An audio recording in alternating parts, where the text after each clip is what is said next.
Bonjour à tous et soyez les bienvenus sur cette toute première vidéo de la chaîne, une chaîne dédiée au gaming, rétro comme récent.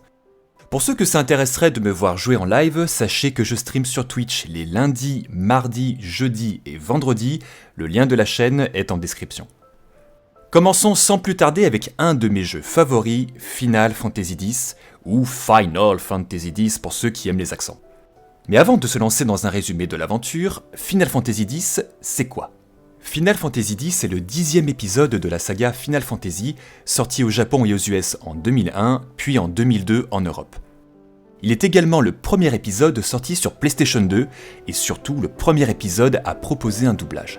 Il se vend à plus de 9 300 000 exemplaires, toutes éditions confondues, et enfin sachez que ce Final Fantasy marque la première réalisation de Yoshinori Kitase, qui succède à Hironobu Sakaguchi. Mais trêve de blabla et passons à présent au jeu en lui-même. L'aventure commence à Zanarkand, une ville lumière magnifique peuplée d'hommes et de machines. Nous incarnons Tidus, une jeune star de Blitzball, ou Blitz pour les intimes. Le Blitzball est le sport national. 2 équipes de 6 joueurs s'affrontent dans une sphère remplie d'eau.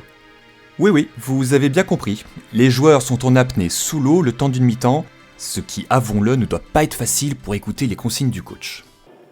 Muscle ton jeu, Robert. Si tu muscles pas ton jeu, fais attention. Bref, Tidus dispute son match, affole la foule, lorsque soudain un énorme monstre surgit de nulle part et se met à attaquer la ville.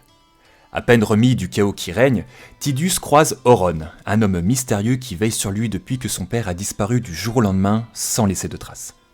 Petite parenthèse familiale, Tidus a grandi dans l'ombre de son père, Jecht, véritable star de Blitzball, et accessoirement alcoolique, orgueilleux, imbu de lui-même, le genre de père que tout gosse rêve d'avoir.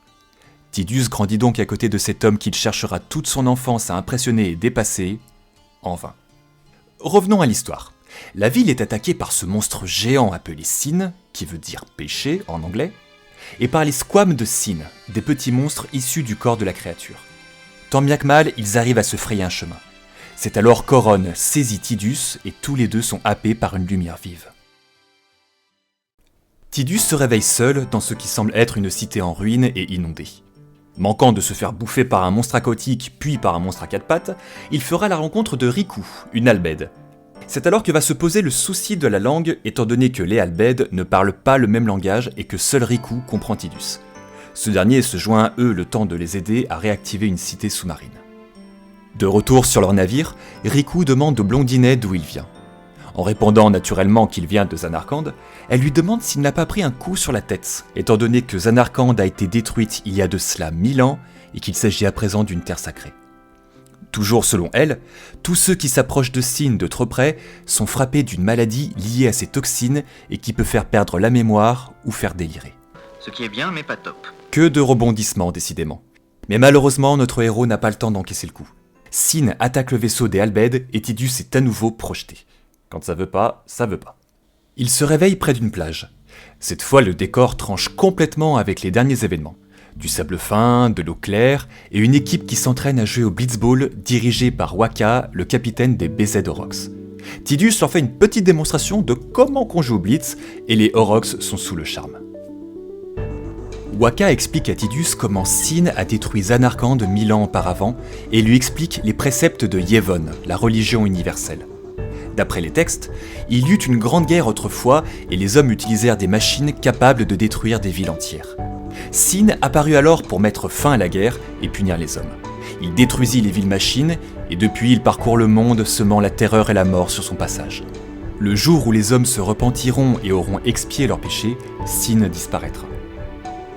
En arrivant à BZ, charmant petit village rustique idéal pour les vacances, mais soyons francs, on n'y vivra pas l'année, Tidus fait connaissance avec les Bannisseurs, un groupe dont la vocation est de combattre Sin et l'empêcher de détruire les villes. On parle bien du monstre qui a détruit des villes entières sans broncher, et eux, ils le combattent à dos de chocobo. Wakka lui conseille de visiter le temple de BZ, lieu de culte de la religion yévoniste. Tidus apprend que depuis des années, des hommes et des femmes appelés invoqueurs se battent contre Sin afin de le détruire et d'apporter la paix au monde. Le dernier en date était Braska. En apprenant qu'un jeune invoqueur était rentré dans le temple mais n'en était pas sorti depuis plus d'une journée, Tidus se précipite dans la salle de l'épreuve, malgré les objections de Wakka. Les salles de l'épreuve sont... des salles où il y a des épreuves. Voilà.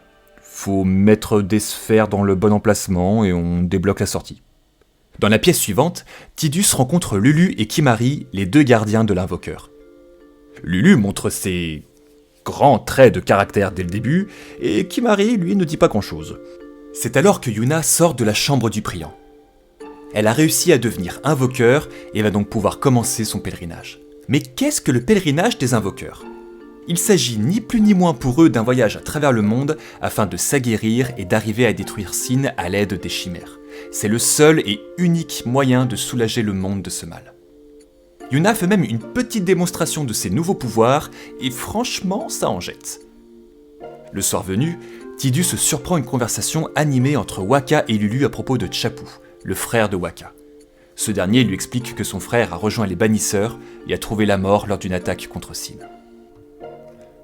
Au réveil, Wakka donne l'épée de son frère à Tidus, et toute la bande part rejoindre la plage afin d'embarquer pour Porto Kilika, première étape du pèlerinage de Yuna. Seulement en mer, Sin attaque le bateau, mais nos héros parviennent à le repousser. Un peu. Mais vraiment un tout petit peu, puisque Sin fonce sur Porto Kilika et dévaste le village. En arrivant à quai, Yuna officie pour la première fois la cérémonie d'accompagnement. C'est comme une messe chez nous, sauf que dans FF10, c'est terriblement plus stylé. Yuna danse sur l'eau pour envoyer les âmes des défunts dans l'au-delà, afin qu'ils trouvent le repos éternel. Amen. Après avoir traversé la forêt de Kilika, ils arrivent au temple où Yuna recevra sa deuxième chimère, Ifrit. Le groupe rencontrera également Donna, une autre invoqueur, bien décidée également à terrasser Sin. Ça sent le crépage de chignon tout ça. Après ce bref arrêt, ils embarquent à nouveau, direction Lucca pour disputer le tournoi de Blitzball. L'équipe de Wakka n'a jamais passé le moindre tour du tournoi, mais avec Tidus dans l'équipe, ils espèrent cette fois-ci arracher la victoire. Sur le bateau, Tidus va même apprendre la technique de tir ultime de son père, lui qui répétait que personne à part lui ne pouvait y arriver. Tidus et Yuna continuent de faire connaissance, et la jeune fille nous apprend qu'elle est la fille de Braska, le grand invoqueur qui avait combattu Sin 10 ans auparavant, et que Braska était accompagné d'un gardien appelé Jecht. Le père de Tidus, disparu sans laisser de traces de Zanarkand, s'était retrouvé sur Spira exactement comme son fils. Le bateau amarre à Lucca, tout comme ceux des autres équipes du tournoi. La foule s'emballe et tout le monde court pour apercevoir la venue de Mika, le grand leader de Yevon. Voyant lui comme la représentation du pape, sauf que le pape ne vient pas voir la finale de la Coupe du Monde. Il est accompagné de Seymour, grand maître de Yevon, mais pas grand maître de ses cheveux apparemment. Seymour est mi-humain, mi-guado, une race qui peuple Spira, et il succède à son père décédé il y a peu. Après l'échauffement, Yuna avertit Tidus que quelqu'un aurait vu Auron en ville. Ils partent à sa recherche sans réussite. Alors que Kimahri règle ses problèmes à coups de poing avec les membres de sa tribu, Yuna se fait enlever par les Albed qui affrontent l'équipe de Wakka au premier tour du tournoi. Ils exigent que les BZ-Orox perdent le match afin de libérer la jeune invoqueur. C'est honteux. Wakka s'occupe du match contre les Albed, pendant que Tidus et les autres s'occupent de libérer Yuna. Tout est bien qui finit bien, les Orox gagnent le match à la dernière seconde, Yuna est sauvée, et ainsi se termine le jeu. Nah, je déconne. Une fois secourue, Yuna avoue qu'elle est à moitié Albed par sa mère et qu'elle est la nièce de Sid, le leader de ce peuple rejeté de la société. Elle demande également de ne rien dire à Wakka, ce dernier accusant les Albed d'être à l'origine de tous les maux de Spira. La finale du tournoi se dispute contre les Luccagoers et cette fois c'est vous qui jouez. Et là, tout dépend de votre niveau en Blitzball, mais quelle que soit l'issue du match, Wakka quittera l'équipe afin de se consacrer pleinement à son rôle de gardien de Yuna. La fin du tournoi est interrompue par une invasion de monstres. Alors que la panique s'empare de la foule, Auron surgit et se met à attaquer les bébêtes, rejoint ensuite par Tidus et Wakka. Mais devant le nombre impressionnant de créatures, Seymour, le grand maître du gel Viveldop, passe à l'action et terrasse tous les monstres à l'aide de sa chimère Anima dans une cinématique vraiment trop stylée, pas comme ses cheveux.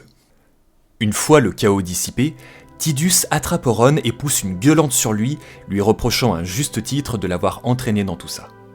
C'est alors qu'Auron passe aux aveux. Il a veillé sur Tidus à Zanarkand durant 10 ans à la demande de Jecht, son père, et que c'est sur sa demande qu'il l'a emmené sur Spira. 10 ans auparavant, Jecht, Auron et Braska ont parcouru Spira et ont terrassé Sin. Il lui apprend également que Jecht est toujours en vie, mais qu'il erre dans le monde sous la forme de Sin. Tidus accepte tant bien que mal la nouvelle, et tous les deux rejoignent Yuna et le groupe sans leur dire la vérité sur la véritable identité de Sin. Sur la route de Miyen, ils croisent plusieurs bannisseurs qui préparent une grande opération contre Sin. Ils se sont pour l'occasion associés aux Al Bhed et à leurs machines pour tenter de détruire le monstre. L'opération est même soutenue par Seymour et donc par l'église yévoniste, malgré l'utilisation de machines interdites par les préceptes, ce qui a le don d'énerver Wakka, alors que Seymour n'a pas l'air de s'en soucier. Pour attirer Sin, les bannisseurs utilisent une de ses squames afin de l'attirer. Le monstre arrive, et le moins que l'on puisse dire, c'est que l'opération est un échec total. Sin réduit en poussière ses assaillants et quitte le champ de bataille. Après avoir procédé à une nouvelle cérémonie d'accompagnement, Yuna et ses gardiens se rendent au temple de Djose. Puis, ils empruntent le Sélénos, un grand fleuve qu'il faut traverser à dos de Choupov, une sorte d'éléphant aquatique. Lors de la traversée, Yuna se fait à nouveau kidnapper par les Al Bhed, qui décidément sont bien relous, mais Tidus et Wakka la sauvent rapidement. De l'autre côté de la rive, Tidus retrouve Riku, complètement sonnée, mais elle trouve quand même la force de lui faire un mini striptease.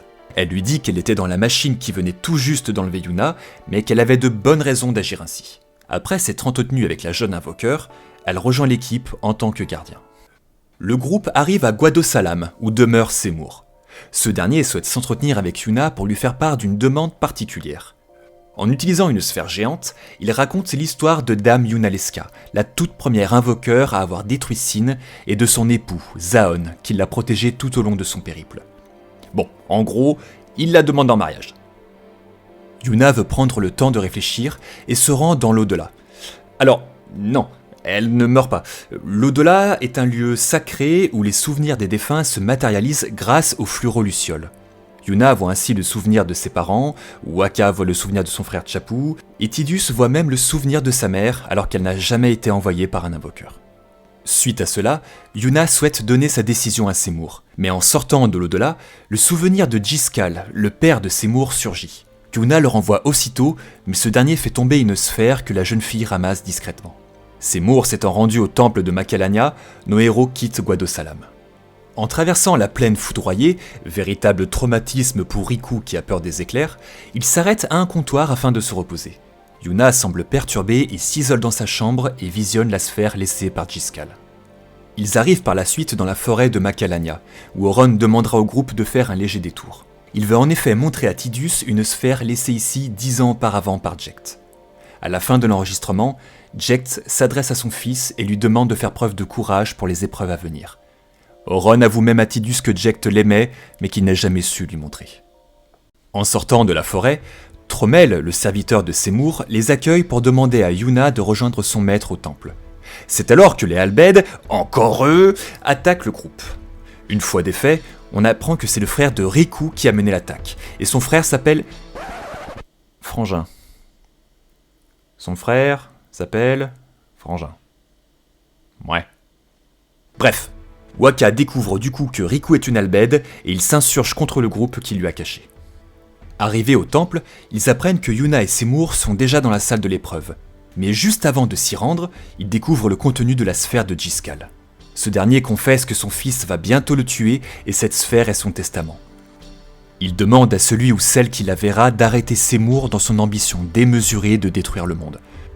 Bon, de toute façon, quand on a cette coupe de cheveux, on peut pas être quelqu'un de bien. Nos amis se précipitent alors vers la chambre du priant. Seymour est présent et Yuna sort avec une nouvelle chimère en sa possession. Elle révèle alors qu'elle a l'intention d'arrêter Seymour et le combat s'engage. Malgré le soutien de sa chimère Anima, Seymour est vaincu. Yuna cherche à l'envoyer dans l'au-delà, mais Tromel interrompt la cérémonie et détruit la sphère de Djiskal afin d'innocenter son maître. Ils sont pourchassés par les Guado et leurs monstres, et l'un d'eux envoie le groupe dans les profondeurs du temple, sous un lac gelé où résonne l'hymne des priants.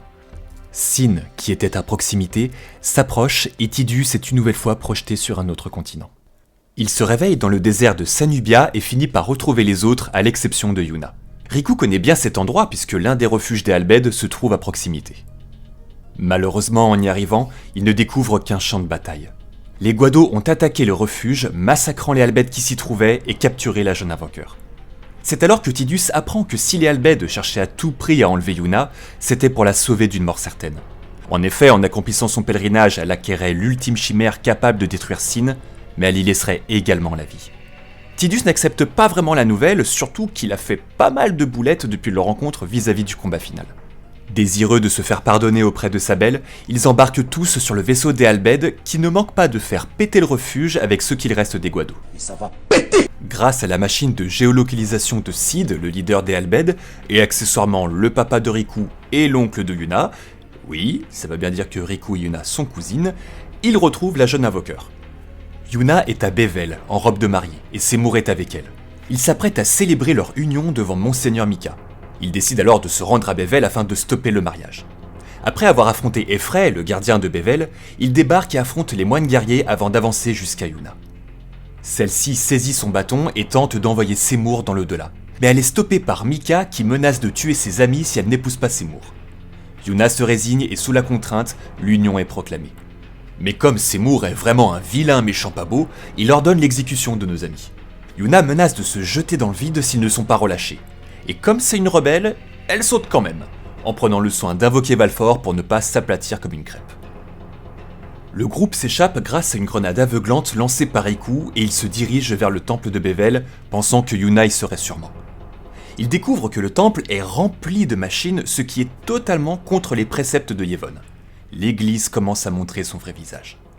Une fois la salle de l'épreuve passée, ils rejoignent Yuna à l'intérieur de la chambre du priant qui reçoit sa nouvelle chimère Bahamut. Mais en sortant, ils se font à nouveau encercler par les gardes de Bevel et ils sont conduits devant maître quelques ronceaux afin d'être jugés.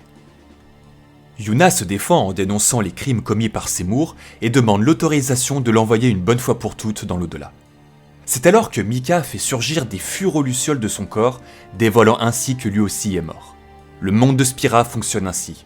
Sin cause la mort autour de lui, les invoqueurs représentent l'espoir d'une félicité temporaire, et tout recommence encore et encore. C'est ainsi que Yevon contrôle le peuple depuis des millénaires. Yuna et ses gardiens sont alors considérés comme des hérétiques et des traîtres aux yeux de l'église et du peuple. Ils sont séparés et condamnés à errer dans un labyrinthe. Tidus et Waka affrontent à nouveau Effray, du moins ce qu'il en reste, tandis que Yuna, Lulu, Oron et Kimari tentent de sortir du Via Purifico. Malgré que personne n'ait jamais réussi à en sortir, Seymour souhaite attendre au bout du dédale afin de les achever. Ça ne manque pas, le combat s'engage et Seymour se transforme en monstre. Ils parviennent à le battre et s'enfuient dans la forêt de Macalania. Alors que Yuna se tient à l'écart, Tidus la rejoint près d'un lac. Il s'excuse pour toutes ses maladresses et lui demande d'arrêter son pèlerinage pour aller vivre avec lui à Zarnarkand. Yuna se laisse tenter par l'idée, mais finit par fondre en larmes, consciente qu'elle ne peut pas abandonner aussi facilement. Tidus l'embrasse alors, laissant place à une cinématique magnifique. Après ce petit instant romantique, Yuna lui demande alors de l'accompagner jusqu'au bout. Le groupe décide ensuite de poursuivre son chemin en passant par la plaine Félicité. C'est une plaine immense où autrefois un grand invoqueur a combattu Sin ici, loin de toute civilisation. En s'arrêtant près d'un comptoir, il rencontre le père Zuc, un ancien invoqueur protégé à l'époque par Lulu et Waka, mais qui a abandonné son pèlerinage. Il leur annonce qu'il a reçu l'ordre de l'église de les éliminer, mais il ne fait rien, se contentant d'un simple avertissement sur le sort qui attend nos camarades à présent devenus traîtres aux yeux de Yevon. Un peu plus bas dans la plaine se trouve la grotte du priant volé. Lulu avait été la gardienne de Dame Jinen, qui a perdu la vie dans cette grotte. Yuna, je veux pas dire, mais je trouve que Lulu porte la poisse. Enfin, je dis ça, je dis rien. Cette grotte porte ce nom car les Albed, soucieux de protéger la vie des invoqueurs, s'étaient introduits dans un temple et avaient volé la stèle du priant pour la cacher ici. Ainsi, les invoqueurs ne pourraient pas finir leur pèlerinage et ne se sacrifieraient pas pour les autres. En allant au bout de la grotte, Lulu retrouve l'esprit de Dame Jinen qui attaque le groupe avec sa chimère Yojimbo. Après l'avoir défait, Yuna envoie l'ancien invoqueur dans l'au-delà. On peut ensuite perdre tout son pognon pour acheter la chimère Yojimbo auprès du priant. Juste après avoir traversé la plaine Félicité, nos héros arrivent au pied du mont Gagazet, la terre sacrée des Ronceaux, le peuple de Kimari. Ce dernier se retrouve à devoir régler ses comptes avec 2 de ses anciens compagnons, une question d'honneur, tout ça. Une fois que Kimahri les a mis en PLS, ils sont autorisés à passer. Le chemin est long et parsemé de monstres, et on trouve même de nombreuses tombes d'invoqueurs qui ont péri dans la montagne, si près de leur but ultime.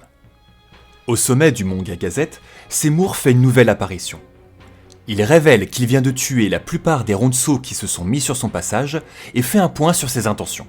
Son objectif est de devenir Sin, de semer la mort partout où il ira, afin de faire disparaître la peine du monde. Ah, ça me rappelle quelqu'un, ça. I'm gonna enjoy it.